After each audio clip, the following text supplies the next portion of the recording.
우리 기도하시면서 수요 예배 하나님 앞에 드리겠습니다.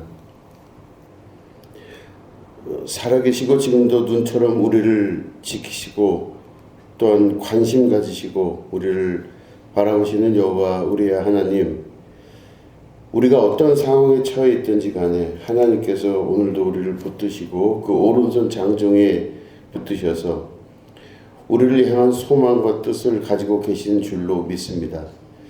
하나님 아버지, 말씀 중에 주님께서 우리를 향하신 그 뜻을 깨달아 알게 하시고 우리 삶의 주된 목표와 또한 의미를 찾을 수 있는 귀한 시간 될 수 있도록 도와주시옵소서. 우리 스스로 아무리 무언가를 찾는다 하더라도 주께서 주신 바 이외에는 아무런 결론과 진리가 없는 줄로 믿습니다. 하나님, 우리가 하나님께 간절히 구하오니 말씀을 통하여 주님의 뜻과 주님의 의지 그리고 우리를 향한 주님의 계획과 방향을 알 수 있도록 도와주시옵소서. 감사드리며 예수님의 이름으로 기도드립니다. 아멘. 우리 하나님 말씀 함께 보시겠습니다. 사도행전 17장 1절부터 9절입니다. 우리 지난주와 본문은 똑같습니다. 사도행전 17장 1절부터 9절을 교독하도록 하겠습니다. 그들이 암비볼리와 아볼로니아로 다녀가 데살로니가에 이르니 거기 유대인의 회당이 있는지라.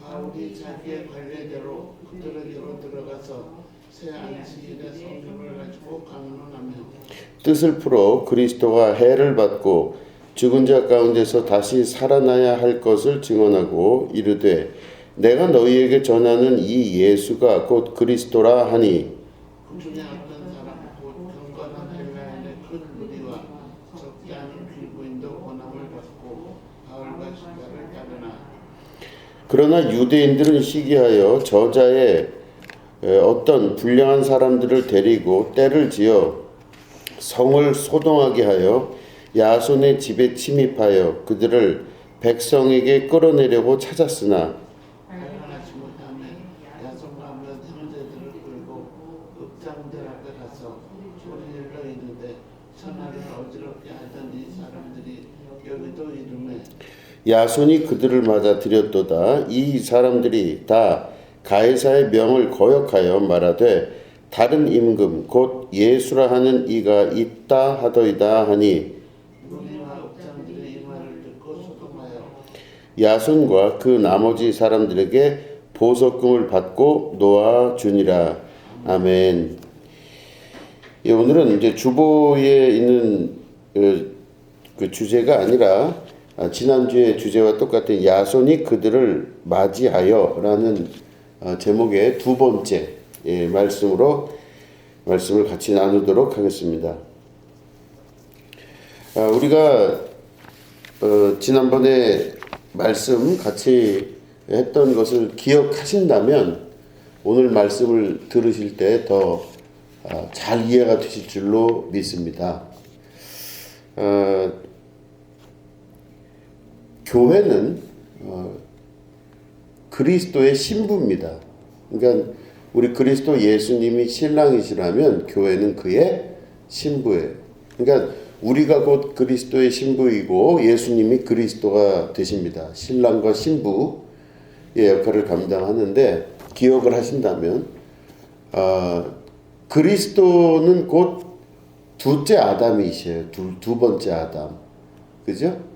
그 왜 두 번째 아담이냐면 말씀을 또 찾아봐야 될 것 같아요. 그죠? 한번 찾아보겠습니다. 로마서 5장입니다. 로마서 5장 12절부터 14절 말씀.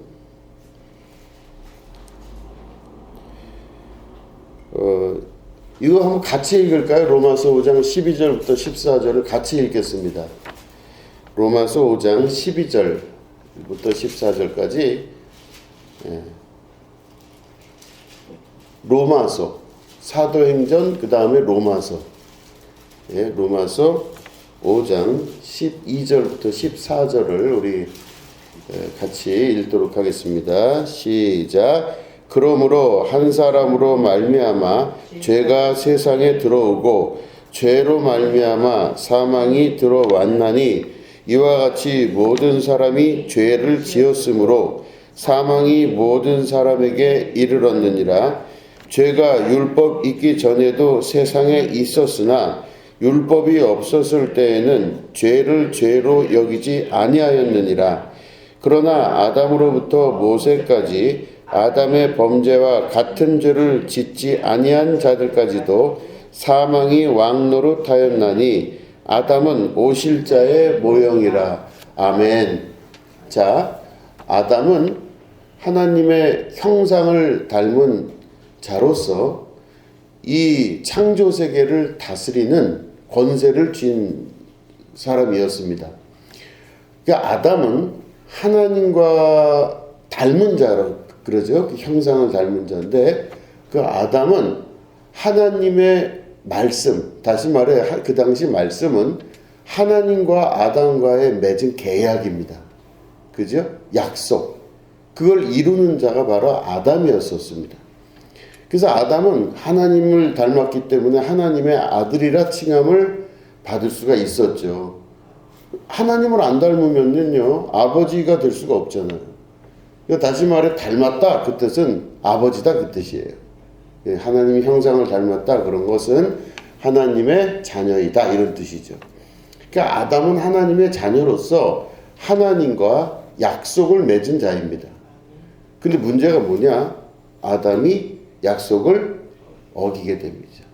그 어기게 되면서 그 어긴 사건이 뭐라고 그러냐면 죄라고 얘기하는 겁니다. 성경은.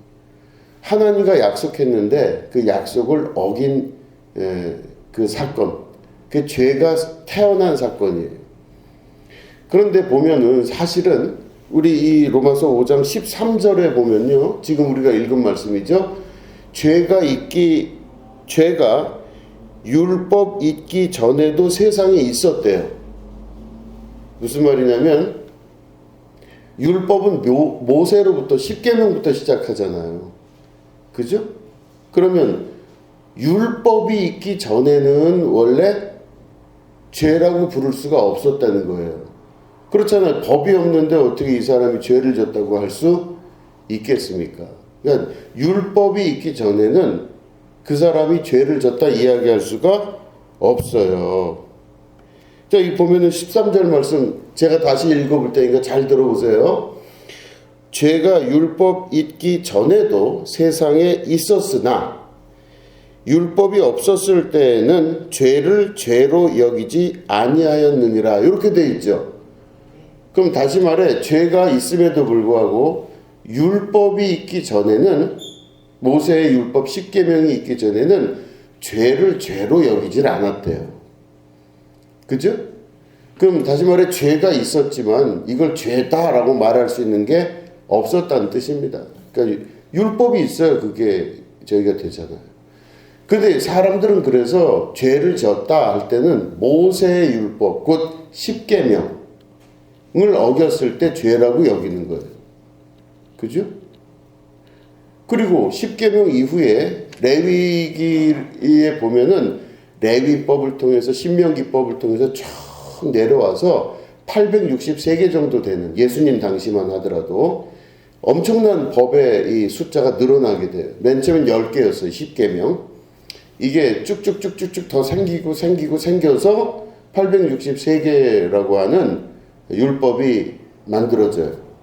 그럼 사람들은 다 뭐라고 생각하냐면 야, 이 863개의 율법만 잘 지키면 나는 죄를 안 짓는 거다. 이렇게 생각하는 거죠. 그렇죠? 율법이 있는데 그 율법을 난 다 지켰어요, 지금.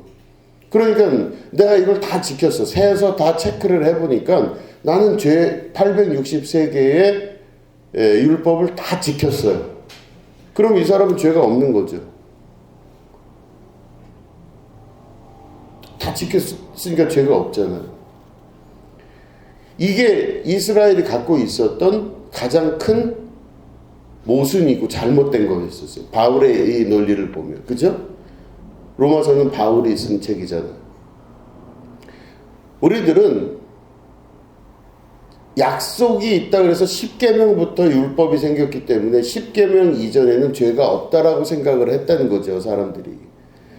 율법이 있은 다음에 죄를, 이 사람이 죄가 있다 없다 얘기를 하지, 율법이 있기 전에는 뭐 나한테 그걸 무슨 법으로 그걸 들이밀 수가 있겠어요? 없는 거죠. 그런데 뭐라고 이야기하냐면 율법이 있기 전에도 죄가 세상에 있었다고 그래요. 그죠? 죄가 율법이 있기 전에도 세상에 있었으나 죄를 죄로 여기지 못했다, 이런 뜻이죠. 자, 그런데 결국은 뭐냐? 모세의 율법이 있기 전에도 죄가 있었던 거예요.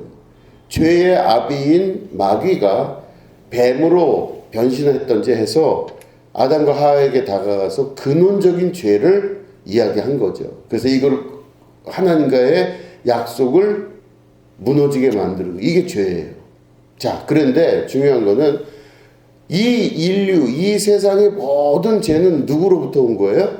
아담으로부터 왔죠. 그죠? 아담으로. 그럼 다시 말해, 한 사람이 죄를 짐으로 말미암아 모든 사람이 죄인이 됐죠. 아담이 죄를 지니까 아담 이후에 모든 인류가 다 죄인이 돼버렸잖아요. 그러면 그냥 태어나면서부터 죄인인 거예요. 인류는. 이 세상에 선한 자, 의인은 없나니 하나도 없다 그랬잖아요. 왜냐? 아담으로부터 나온 모든 후손은 다 죄인이기 때문에 그렇다는 겁니다. 그러면 한 사람이 죄를 져서 모든 인류가 죄인이 됐다면 하나님의 논리적 구조는 어떻게 되시냐?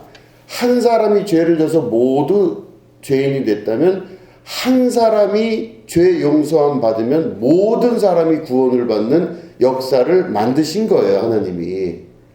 그죠? 아담 하나 때문에 모든 인류가 죄인이 됐다면 두 번째 보내주시는 아담을 통해서 온 인류가 구원을 받게 하신다. 이게 하나님 뜻이에요. 첫 번째 아담을 통해서는 죄가 들어왔지만 두 번째 아담을 통해서는 구원이 이루어지게 되는 것. 이게 하나님의 뜻입니다. 그 논리가 맞잖아요. 어떻게 예수님 한 분이 죽으시고 십자가 달려 죽으시고 부활하심으로 말미암아 우리가 왜 다 구원받습니까? 이런 생각할 수 있잖아요. 저도 어려서 교회를 다니면서 항상 그랬어요. 아니, 나는 죄인입니다 하고 뭐 이렇게 기도도 하고 이렇게 예수님 이야기 들을 때 항상 궁금했던 게, 왜 예수님이 나랑 무슨 관련이 있어요? 2000년 전에 오신 분인데, 아니 그분이 나랑 무슨 관련이 있냐고 아무리 생각을 해봐도. 저는 그 예수님 얼굴을 본 적도 없고 그 예수님하고 대화를 해본 적도 없어요. 그런데 다 우리가 죄인인데 죄인 안에서 구원을 받았다 그러잖아요.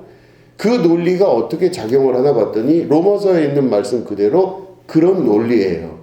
한 사람에 의하여 모든 사람이 죄인 됐다면, 영적으로 한 사람에 의하여 모든 사람이 구원을 받을 수 있는 구조를 만드신 게 하나님의 뜻이다. 그죠? 그래서 첫 번째 아담은 실패했지만 둘째 아담이 승리한 역사가 되는 것. 이게 예수 그리스도의 구원의 역사라는 것이죠. 자, 그러면 다시 기억을 돌이키면 둘째 아담으로 오신 그 아담이 있다면 둘째 아담의 부인은 하와죠. 그러니까 첫째 아담의 부인이 하와인 것처럼 둘째 아담의 부인인 하와는 뭐라고 되어 있어요? 제가 말씀 계속 드렸잖아요. 힌트. 교회라 그랬죠. 예수님은 신랑이시고 우리는 신부예요. 그죠?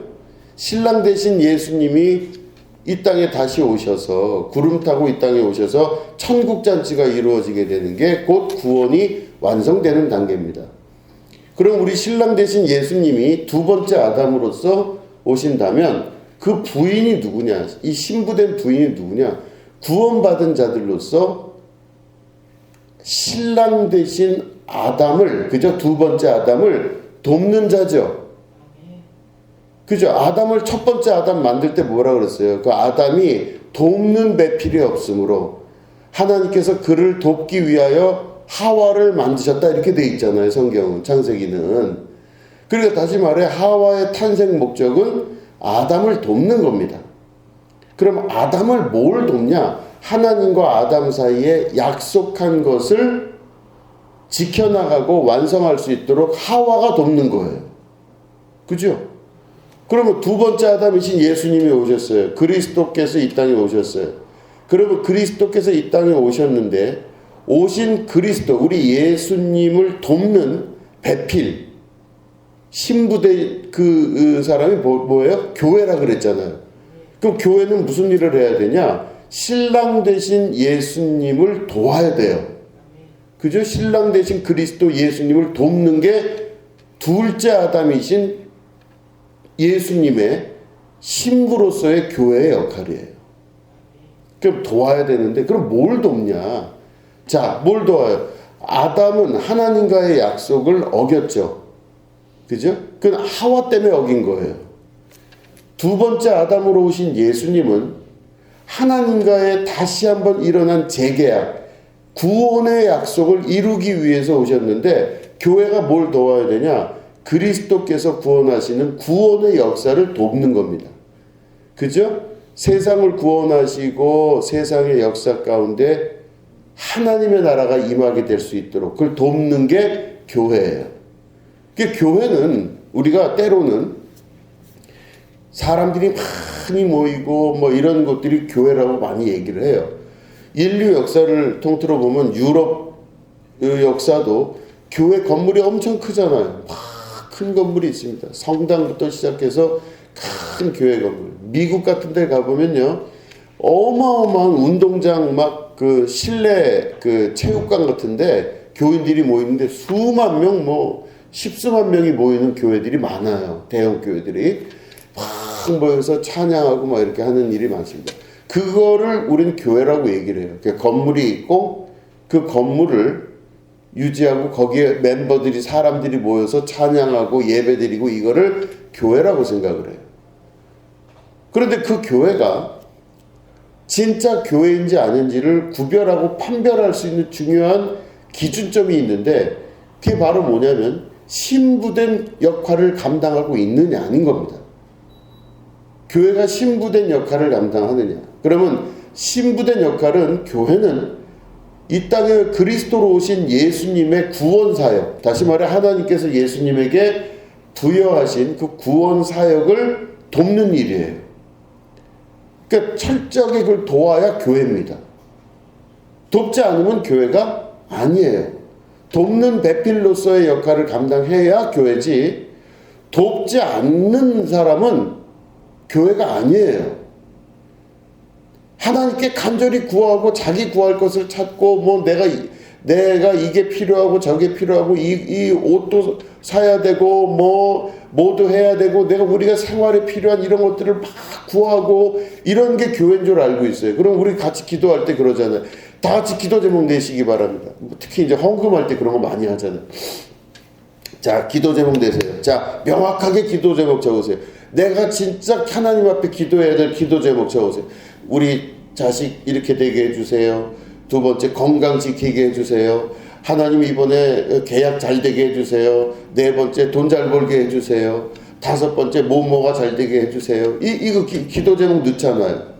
그 교회에 나와서 예배드리고 목사님이 말씀하시니까 헌금 봉투에 그렇게 내잖아요. 하나님 이걸 이루어 주시옵소서 그러고 내요.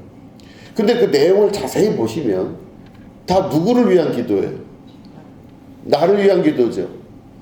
그럼 나를 위한 기도, 신앙생활을 어려서부터 쫙 해나갔는데 전부 그렇게 신앙생활을 하죠. 다 내 걸 먼저 찾아요. 그래서 내가 무엇을 해야 될지에 대해서, 나에 대해서 다 구해요. 그럼 막 간절히 그걸 구하고 찾고, 다 같이 주여를 3번 부르시면서, 우리 다 같이 주여를 3차 하시면서 기도하시겠습니다.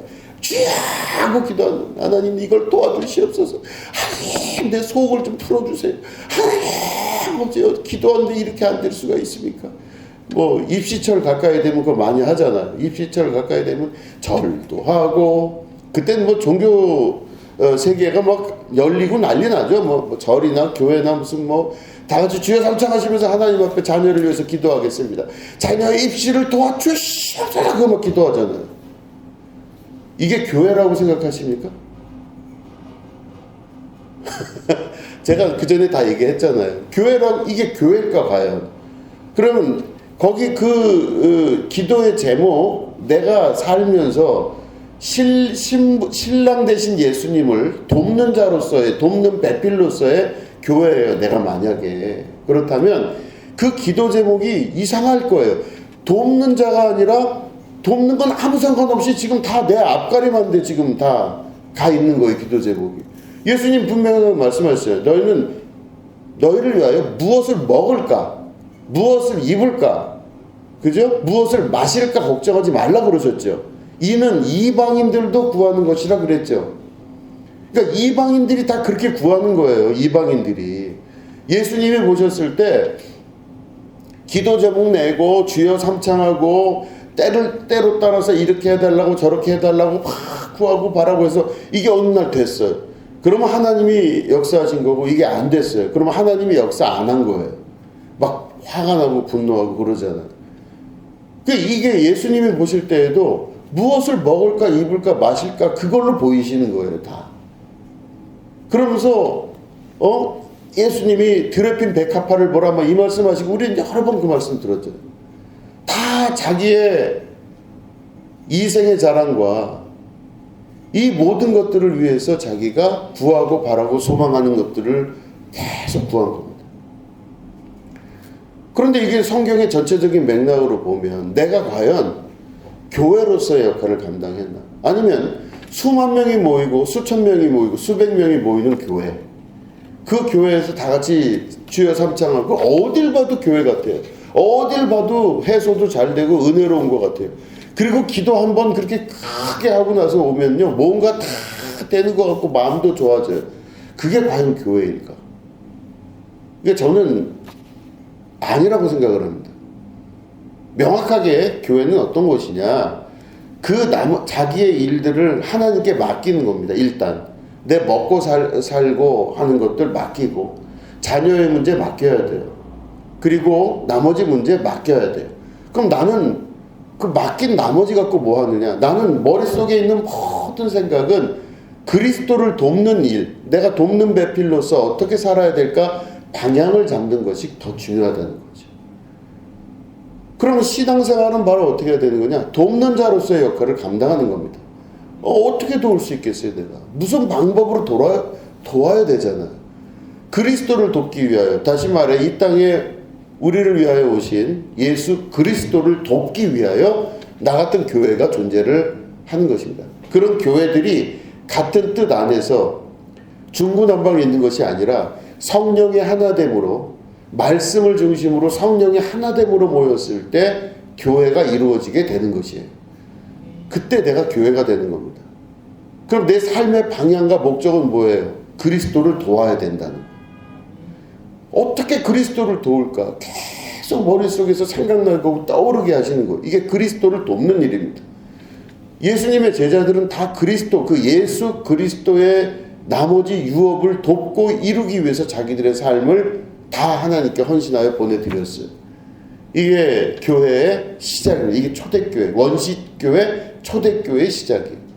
그 다음부터 계속 그런 교회가 나왔는데 그 교회의 맥락이 아주 얄팍하게 나온다면 굵직하게 나온 종교적 교회들이 나오기 시작해요. 그게 다 보면은 다 이방인들이 하는 것과 똑같은, 크게 다르지 않은, 무당이나 교회나 절이나 뭐 천주교회나 어디나 다 자기들 소망하고 자기들 바라는 거 이루는 그런 교회로 한편에 성장을 해가고 있고, 오히려 그런 교회들이 훨씬 더 강력해요. 돈도 많이 모이고 사람도 많이 모여요. 뭔가 있어 보여요. 그리고 번듯하게 무엇인가 교회의 모양을 갖추고 다 같이 주여 삼창하신다 그러면요, 군중 심리가 같이 막 우르르 가다 보면 뭔가 해소된 것 같아요. 이게 인간이 갖고 있는 심리적인 가장 기초적인 것들 안에서 그냥 의지하고 살아가는 자. 그 사람은요, 어느 순간 큰 폭풍우가 다가온다든가 아니면 풍랑이 일어서 이렇게 되면요, 모래로 지어진 집이기 때문에 반드시 무너지게 돼 있습니다. 반드시 무너져요. 신앙생활 지금 굉장히 잘하는 것 같아 보이잖아요. 아, 난 신앙생활 잘해. 내가 헌금도 똑바로 하고 하나님 앞에 매번 예배 참석하고 그냥 내가 최선을 다하고 흔들림 없는 것 같이 자기는 계속 가요. 근데 기도의 제목과 방향과 살아가는 모든 것들이 하나도 변함이 없어요. 똑같아요. 항상 똑같아요. 제가 여러 번 맨날 말씀드릴 때 말씀드리죠. 이거 목회자도 똑같아요. 목사부터 시작해서 저 아래 아이들까지 전부 다 같은 방향으로 종교적인 삶을 살면서 이방인들의 삶을 똑같이 살아나갑니다. 그럼 뭐예요? 굳이 교회가 아니어도 돼요. 사실 그렇게 따지면. 아니 내가 구하고 바라고 뭔가 되려고 자꾸 욕심 부리는데 치성 드리는 곳으로 갈 수 있잖아요. 거기서 해달라고 그러면 돼요. 내가 하기 힘들면. 교회는 나를 위해서 존재하는 것이 아닙니다. 교회는 그리스도를 위해서 돕는 배필로서 존재할 때, 신부로 존재할 때 그 교회가 존재 이유가 있는 거예요. 그럼 내가 이제 방향이 분명했어요. 그럼 나는 뭐냐? 나는 오늘도 그리스도를 위하여, 그리고 그리스도께서 이 땅에 머리이신 그리스도께, 교회의 머리가 그리스도시잖아요. 그럼 내가 그 교회의 머리이신 교회를 돕는다는 그 생각, 이게 바로 뭐냐? 그리스도의 일을 돕는 겁니다. 그럼 교회의 머리이신 그리스도가 교회의 머리가 되셔야 되는데, 교회의 머리가 그리스도 우리 예수님이 아니라 누구예요? 목사님이 될 수도 있어요. 목사님 뜻에 의하여 움직이는 교회가 될 수도 있다니까요. 그렇지 않겠어요?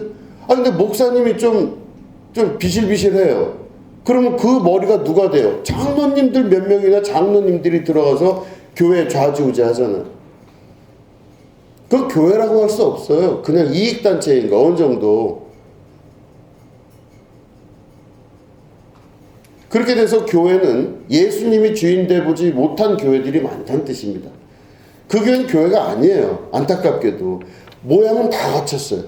훌륭하게 갖췄어요. 막 음향시설부터 이 넓이 크기부터 사람들이 막 몰려오고 역사도 있고 역사적으로도 있으니까 이 교회에 대한 신뢰가 막 가고 교회 같아 보이죠. 어딜 봐도. 교회가 아닙니다. 그게 교회가 아닌 거예요. 자, 그러면 돕는 자로서의 역할을 감당하는 교회는 뭐냐? 그 교회의 머리가 예수님이 되셔야 돼요. 예수님은 누구시냐면 말씀이세요. 요한복음에 보시면 그러죠. 태초에 말씀이 계시니라. 말씀이 하나님과 함께 계셨고, 그죠? 하나님이 그 말씀으로 세상을 창조하셨다고 되어 있어요.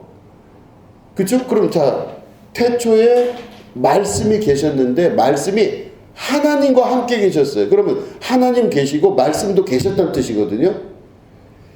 그러니까 하나님과 말씀이 동일하게 같이 계셨는데 하나님이 말씀을 통하여 세상을 만드셨어요. 그죠?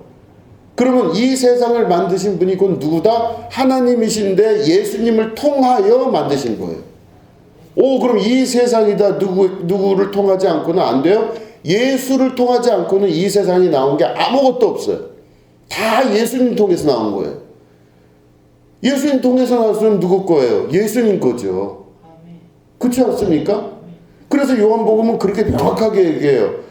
그 말씀이 육신이 되어 이 땅에 오셨는데 사람들이 그를 알아보지 못했다고 되어 있어요. 주인 되신 예수님을 못 알아봐요. 자, 그러면 말씀이 누구시다? 예수님이시죠. 그럼 예수님이 교회의 머리잖아요. 교회의 머리는 누가 돼야 돼요? 말씀이 돼야 돼요. 말씀이 있지 않은 교회는 교회가 아니라고 봐야 되는 것입니다.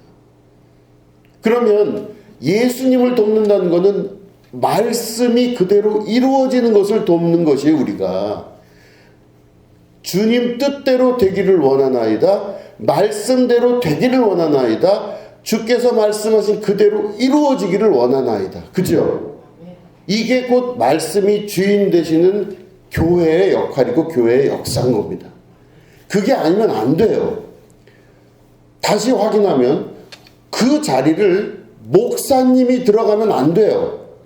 목사님도 사람이기 때문에 자기 안에 있는 욕망과 욕구가 다 있잖아요. 순종하라. 그럼 누구에게 순종해야 돼요? 하나님 말씀에 순종해야 되는데 목사에게 순종하는 교회가 있어요. 거기에 목사가 아까 말씀 똑같은 단어 써서 비실비실하면 누가 들어가요? 장로가 들어가요. 장로 들어가서 장로님이나 장로님들이 거기서부터 주인 되려고 해요. 그게 교회예요? 아니에요. 그건 교회가 아니라고 볼 수 있습니다. 목사님, 그러니까 또 부목사님도 한번 껴볼게요. 목사님, 부목사님, 교회 지도자 되는 사람들이 말씀에 근거하여서 이 교회 안에 성령의 붙들림 받아서 그를 돕는 거를 목사들이 하는 거지, 하나님 말씀을 이루는 자들이 되는 거지 자기 뜻을 이루는 자들이 되는 게 아니에요, 여러분. 그러면 이 아내가 정치 집단이기도 하고 이익 집단이기도 하고 별의별 게 다 돼요. 그러니까 교회의 겉모습은 갖고 있으나 속 사람은 아닌 거예요. 그게 회칠한 무덤과 같이 되는 거죠. 이거 이해되시겠죠? 자, 그러면 돕는 자로서의 역할을 감당해야 됩니다. 그래서 우리는 말씀을 읽을 때 뭘 봐야 되냐면 돕는 자가 누군가를 보셔야 돼요. 오늘 말씀 우리가 지금 사도행전 17장 읽었는데 이 말씀 보면 바울과 신라가 암비볼리아 아볼로니아로 이제 다녀가서 데살로니가에 갑니다. 그럴 때 회당에 들어가서 강론을 해요. 그러니까 설교를 해요. 그리고 나서 예수님을 그리스도라고 이제 전도합니다. 그럴 때 유대인들이 바울과 신라를 시기해서 잡아 죽이려고 막 쫓아와요. 그럴 때 이 사람들이 마을 사람들을 소동해서 데리고 갔는데 누구의 집으로 쫓아갔냐면 바울과 신라가 숨어있던 그 집으로 쫓아요. 그게 누구냐면 야손이라는 사람이에요. 야손, 그죠? 야손이라는 사람 집에 아마 들어갔어요. 그 성경을 보면 뭐라고 되어 있냐면 우리가 여기 보니까 17장 6절에 보니까 발견하지 못함에 5절 뒷부분부터 보면 그들을 백성에 끌어내려고 찾았으나 발견하지 못함에 야손과 및 형제들을 끌고 읍장들 앞에 가서 소리질러 이르되 이렇게 되어 있죠. 그러면서 뭐라고 되어 있냐면 7절에 앞에 보면 야손이 그들을 맞아들였도다 이렇게. 그러니까 이 유대인들이 바울과 실로를 잡아 죽이려고 막 쫓아갔는데 야손이 그들을 다 맞아들였대요. 그러니까 이게 야손에 대한 이야기는 성경에 별로 기록이 없어요. 여기만 나옵니다.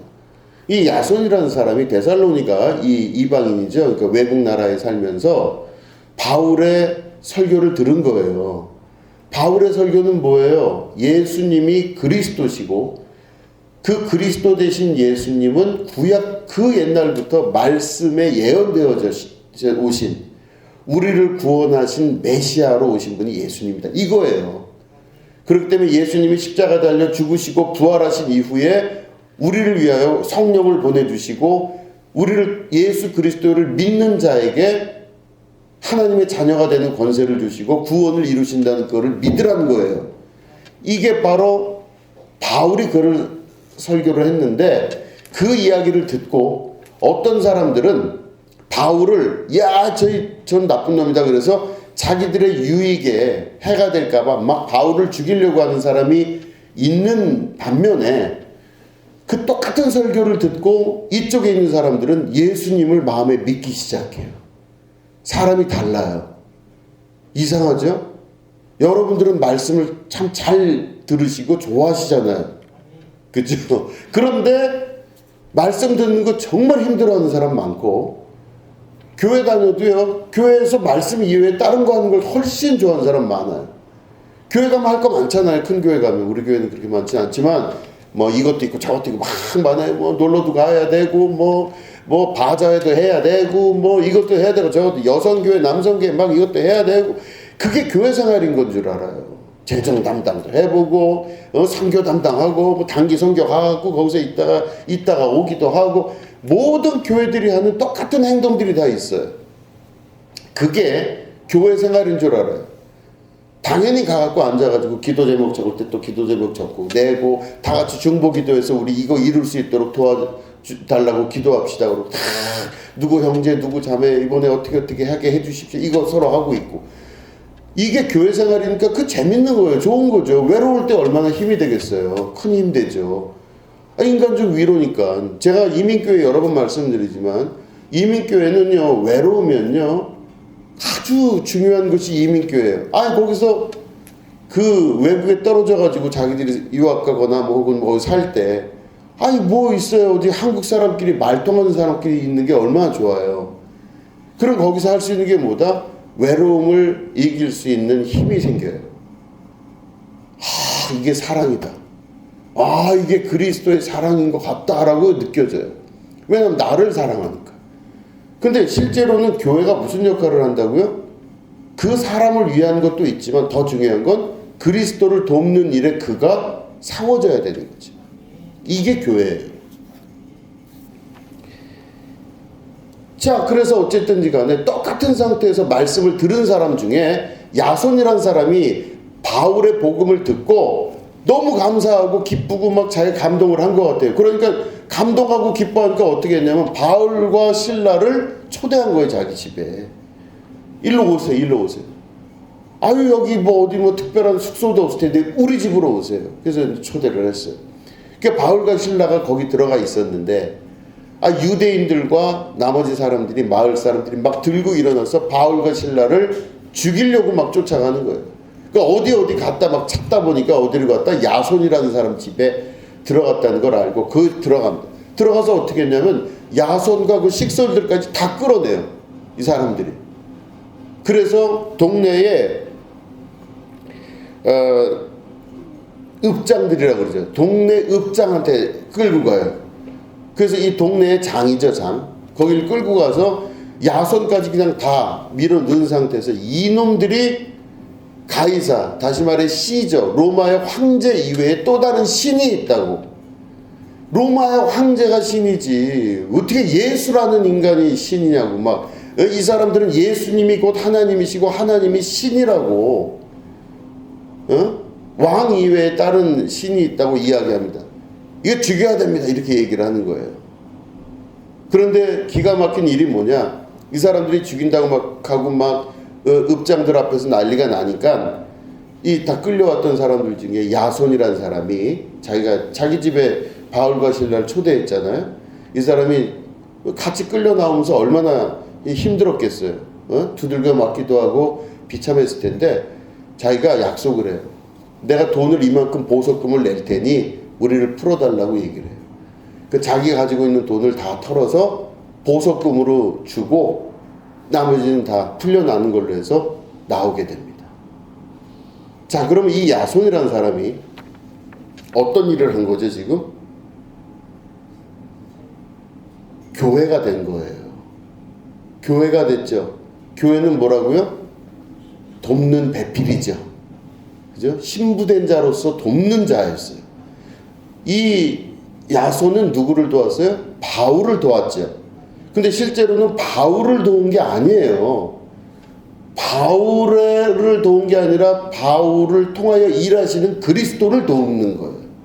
그죠?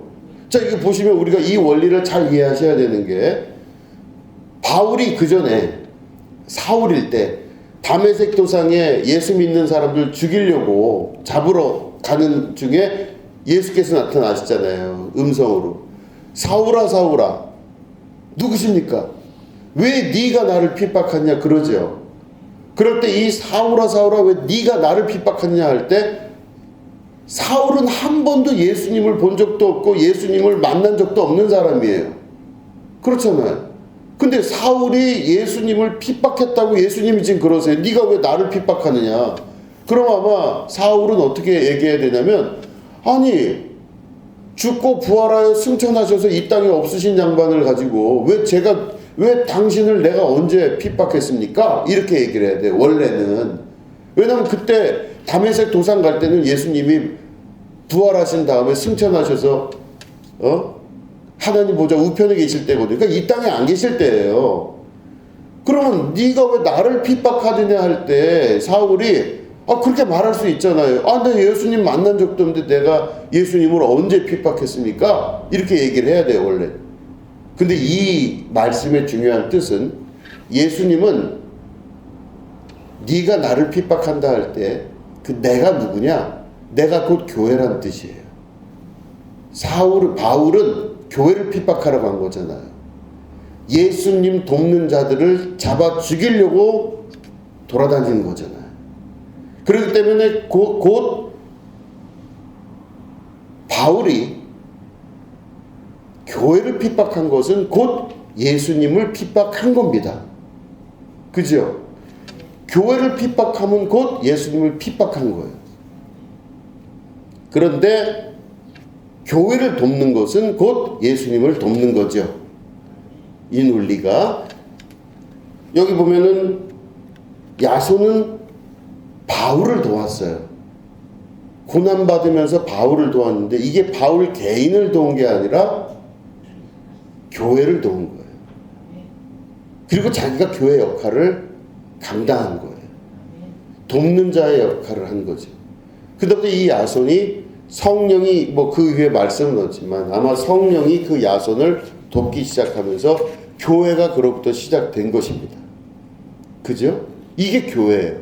돕는 자로서 역할을 감당하게 되는 것. 이걸 깨달아 아는 것, 성령의 감동으로 역사하는 힘이라고 하는 것이죠. 자, 보시면은 그래서 이거 보면은 바울의 그 선교 역사 가운데 바울을 돕는 자들이 굉장히 많이 나타납니다. 여러분 아시겠지만 로마서에 보면은 브리스길라와 아굴라가 나오잖아요. 브리스길라와 아굴라가 바로 바울을 돕는 자였었어요. 브리스길라는 여자고 아굴라가 남자죠. 브리스길라는 유대인 중에서 특별히 이 브리스길라라는 이름을 갖고 있을 때 이 이름은 귀족 같은 사람들이 갖고 있는 이름이에요. 우리도 보면은 그 어디 김씨 이게 있죠. 어디 김씨가 왕족이다 그런 거 있잖아요. 참고로 저희 와이프가 왕족이에요. 모르셨죠? 엄청난 적입니다. 왕족이고 저는 한 번도 저희 집 족보를 못 봤어요. 아무튼 자 그래서 브리스길라가 그와 같이 이제 이렇게 귀족이라고 하는 이름이에요. 그 이름 자체가 그러니까 유대인으로서 그거를 그 귀족 같은 사람인데 아굴라라는 사람은 이방인이에요. 외국인이에요. 그러니까 브리스길라와 아굴라가 그렇게 결혼을 했는데 결국엔 아굴라를 사랑해서 브리스길라가 자기가 가지고 있는 신분과 모든 걸 버리고 아굴라랑 결혼했다 이렇게 보는 겁니다. 이 부부는. 근데 이 부부가 바울을 적극적으로 돕습니다. 적극적으로 도와요. 그래서 이 사람은 천막 짜는 일도 하면서 바울을 도와요. 이 사람들이 바울을 그렇게 옆에서 도우면서 바울이 어느 어려움에 처하더라도 브리스길라와 아굴라가 자기를 도왔기 때문에 항상 보면 서신서를 보면 브리스길라와 아굴라에게 문안하라 이렇게 바울이 씁니다. 너무너무 고마운 사람들이다. 그러니까 다시 말해 자기가 자기 일을 하는 게 아니라 그리스도의 복음을 전하기 때문에 내 일이 아니라 그리스도의 일을 하기 때문에 나 역시 교회로서 그 일을 하는데 이 교회로서 그 일을 하는 말씀을 전하고 그 일을 이루는 그거를 브리스길라와 아굴라가 도와요. 그러면 브리스길라와 아굴라는 바로 뭐다? 교회입니다. 우리가 알고 있는 13개의 또 다른 교회를 말하는 것이 아니라도 이들이 곧 교회의 중요한 기초가 되는 사람들이었었어요. 근데 이 사람 말고도 또 베베 집사라는 로마서 16장 1절에 나오는 베베라는 또 집사가 있습니다. 이 사람은 하도 바울을 잘 도왔기 때문에 특히 물질로 도왔는데 그렇기 때문에 바울은 성도들에게 이 사람을 추천합니다. 베베를. 내가 베베를 추천하노니 그래요. 그래서 뭐라고 돼 있냐면 이 베베 집사는 갱그리아 교회에서 사도 바울을 위해서 여러 사람 앞에서 보호자 역할을 하는 자 이렇게 돼 있어요. 베베. 도운 거잖아요. 근데 베베가 도운 건 바울이 아닌 거예요. 실제적으로는. 그리스도를 돕고 교회를 돕고 교회로서의 역할을 감당했다는 것이죠. 그거 말고도 지금 우리가 사도행전을 읽고 있지만 사도행전을 쓴 그 누가라는 의사 거기도 바울을 도운 자였었어요. 자기가 글 쓰는 재주가 있고 그렇기 때문에 이 누가라고 하는 의사는요 에바브로디도의 친형입니다. 에바브로디도의 친형으로서 두 사람 다 형제가 굉장히 바울을 열심히 도운 자였었어요. 그렇기 때문에 이걸 보시면은 어쨌든 뭐 그런 여러 가지가 있지만 그리스도의 일을 돕는다는 것, 이건 바로 뭐냐? 교회가 교회로서의 역할을 감당하게 하는 것입니다. 근데 그게 하는 게 아니라 말씀이 이루어지기 위해서 말씀을 정말 깊이 있게 연구하고 말씀대로 될 줄로 믿으며 말씀이 이 세상을 이끌어 가시고 그대로 모든 게 될 줄로 믿습니다. 주께서 말씀하신 대로 될 줄로 믿습니다. 이거를 위해서 그걸 돕고 같이 하는 자들이 계속 나타나. 이게 교회입니다. 그렇기 때문에 이거를 우리는 뭐라 그러냐면 하나님의 도성이라고도 얘기를 해요. 그러니까 이거는 사실은 신학적으로 보면 하나님의 도성과 세상의 도성이라고 구별을 합니다. 이제 중세 신학을 보면 이 세상이 이렇게 돌아가면 대한민국이라는 나라가 있어요. 이 대한민국이라는 나라가 있는데 그럼 내가 대한민국 사람이지요. 그런데 우리의 진짜 나라는 어디 있느냐? 하나님 나라입니다. 내가 소속되어 있는데 대한민국에 소속되어 있는 사람이지만 실제로 나는 하나님 나라에 소속된 자예요. 이건 변하지 않아요. 우리는 여기서 살다가 미국으로 이민 가잖아요. 만약에 그 미국 시민권을 따요. 그러면 우리 대한민국 국민이 아니라 미국 시민이 되기 시작해요. 미국 국민이 될 수 있어요. 지금도 그렇지 않습니까? 미국 시민권을 따서 미국 국민이 되고, 다시 말해 여기 있는 나라는 변할 수가 있어요. 근데 하나님의 나라는요, 내가 그에 소속된 자가 되면 장구히 영원히 변치 않는 겁니다. 이 땅에 살아가는 동안 이 땅의 국민으로 살아가지만 우리는 영원한 나라의 백성으로 산다면 하나님 나라의 백성으로 사는 것이죠. 그러면 우리가 하나님께 속한 자로서 소속된 자로서의 삶을 사는 겁니다. 우린 이 땅에 파견 나온 사람들로서 사는 거예요.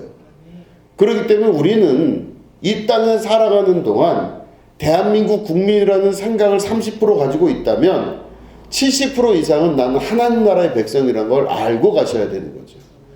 그래서 우리가 나는 하나님께 속한 자요, 그리스도께 속한 자로서 살아갑니다라는 걸 믿음으로 아시고 살아가는 방식이 그런 방식으로 살아갈 수 있어야 되는 거예요. 근데 만약에 내가 이 영적인 하나님 나라에 속한 자가 아니라 하나님께 속한 자가 아니라 세상에 속한 자, 다시 말해 대한민국 국민, 세상에 속한 사람으로 보면요, 이 세계밖에 안 보여요. 그럼 이 세계에 사는 걸 위해서 내내 기도하고 간구하고 또 구하고 이거 하면서 살다가 끝나버리는 겁니다. 그러면 이쪽 세계, 하나님 나라의 세계는 바로 뭐냐? 예수께서 이 땅에 오셔서 그리스도로서 세상을 구원하시고 역사를 이루어 가시는 걸 말씀을 근거로 해서 이루어 가신다는 걸 알고 말씀을 명확하게 알고 이제는 말씀대로 되게 되는 것을 알고 나서 그걸 믿고 그대로 그 말씀이 이루어지는 것을 도와가는 자가 되는 것. 이게 바로 신부된 자, 그죠? 돕는 베필로스 역할을 감당하는 자입니다. 둘째 아담으로 오신 예수님의 역할을 감당하는 두 번째 하와로서 돕는 베필로스의 역할을 교회가 승리하는 역사가 나타나게 되는 것이죠. 이렇게 되는 것을 우리가 위해서 방향을 잡는다면 내가 누군지에 대해서 명확하게 인식을 하셔야 됩니다. 나는 누굴까? 나는 이 땅에 와서 몇 년 살다가 그냥 가면 끝나는 그 인생일까? 눈앞에 보이는 거 맨날 그걸로 살고 그걸 구하고 그걸로 이 생의 자랑 세상의 정욕을 위해서 평생 살다가 그게 평생의 기도 제목이에요. 근데 그게 우리의 기도 제목이 아닙니다. 우리는 그 모든 걸 하나님께 맡기고 30% 되는 이 세상을 맡기고 하나님의 나라, 하나님의 도성, 하나님의 속한 자, 하나님께 속한 자로서 살아갈 수 있으면 이 나라를 확장하고 이 나라를 믿음으로써 세워나가는 백성으로 살아나가는 것, 이게 교회의 역할인 것이죠. 최후 승리를 믿는 우리들은 이 모든 세계가 어차피 하나님 것이기 때문에 지금은 눈에 보이는 30%를 보고 살지만 믿음으로 이 모든 나라가 온전히 그리스도께로 돌아오게 되는 것을 아는 사람들입니다. 그렇기 때문에 우리가 돕는 역할을 이렇게 잘 하실 수 있으셔야 돼요. 그죠? 나는 누군가? 돕는 자입니다. 나는 그리스도를 돕는 자. 우리 예수님 곧 하나님의 말씀을 돕는 자입니다. 그 말씀이 이 땅에 오셨을 때 그 말씀대로 무엇인가 모든 게 다 이루어질 것을 알고 그대로 믿고 그것을 돕는 자, 그 역할을 감당할 때 우리의 역사, 나의 어떤 그 실존, 내가 왜 존재하나를 깨달아 알 수 있게 되는 것입니다. 아침에 일어나실 때도 나는 주님의 나라를 위해서 무엇을 할까? 하나님, 내가 무엇을 하기를 원하십니까? 하나님, 내가 돕는 자가 되기를 원하나이다. 하나님, 내가 도울 수 있기를 원하나이다. 하나님, 나를 통하여서 도움의 손길들이 나타나게 하시고 나를 통해 내가 그리스도를 돕게 하여 주시옵소서. 바울과 같은 자가 있다면 하나님, 그가 궁지에 몰려 있다면 그를 초대해서 같이 두들겨 맞게 하여 주시옵소서. 그죠? 그랬잖아, 야손은. 바울이 끌려나갈 때 나도 같이 나가서 그냥 두들겨 맞게 하여 주시옵소서. 하나님, 내가 이 모든 일을 돕는 자가 되어서 그리스도의 역사가 온전히 이루어지고 완성되는 그 세계를 보기를 원합니다. 나의 정체성은 주님의 나라를 확장하고 돕는 자입니다. 돕는 베필로스의 교회 역할을 감당케 하여 주시옵소서. 이렇게 사신다면 우리의 삶의 분명한 방향은 정해지는 겁니다. 그 방향이 정해지면 그 이후에 성령께서 우리를 붙드셔서, 성령은 하나님의 뜻대로 하는 영이시거든요. 하나님의 마음을 누구보다 잘 아셔서 내 마음도 아시고 아버지 마음도 아세요. 그래서 성령이 말할 수 없는 탄식으로 오늘도 우리를 위하여 간구하신다 그랬습니다. 하나님 마음을 아시기 때문에 나와 하나님 마음이 합한 자가 되게 하려는데 내 마음이 하나님과 합하지지가 않으니까 성령이 말할 수 없는 탄식으로 기도하시는 거예요. 합한 자가 되게 하기 위해서, 하나님 마음과 내 마음이 같이 되기 위해서. 그죠? 그 성령께서 그렇게 우리를 이끄시기 때문에 우리가 하나님께 또 예수님께 교회로서의 마음을 방향을 잡으면 성령이 도우십니다. 성령이 나의 마음과 하나님 마음이 합해지는 것을 아시기 때문에 그 다음부터 강력한 역사가 나타나며 하나님께서 인도하시는 역사를 경험하게 되는 것이죠. 여러분, 그 성령의 도우심과 역사를 경험하게 되시길 축원합니다. 나머지 30% 되는 세상에 보이는 것들 주님께 맡기고 하나님께서 오늘도 우리를 도우신다는 걸 믿음의 눈으로 바라보시고 열심히 주의 그리스도를 돕는 일, 그죠? 뭐 누구를 돕고 다른 사람을 돕고 그런 거가 중요한 게 아니라 그리스도의 말씀이신 그리스도를 돕는 일, 이게 교회의 역할이니까 신부된 자로서 또 돕는 베필로스 역할을 완성하는 여러분 되시기를 주님의 이름으로 축원합니다. 기도하겠습니다. 하나님 아버지, 감사합니다. 방향이 정해지게 하여 주시옵소서. 분명한 방향과 내가 무엇을 해야 될지를 분명히 알게 하시고, 그렇게 해서 교회가 세워지고 교회가 이루어지고 교회의 역사가 진행되게 하여 주시옵소서. 평생을 자기 앞에 있는 육에 보이는 것을 위하여 기도 제목 삼지 말게 하시고 더 큰 세계, 더 높은 세계, 영원한 세계를 바라볼 수 있는 믿음의 성장 있게 하여 주시옵소서. 감사드리며 예수님의 이름으로 기도드립니다. 아멘.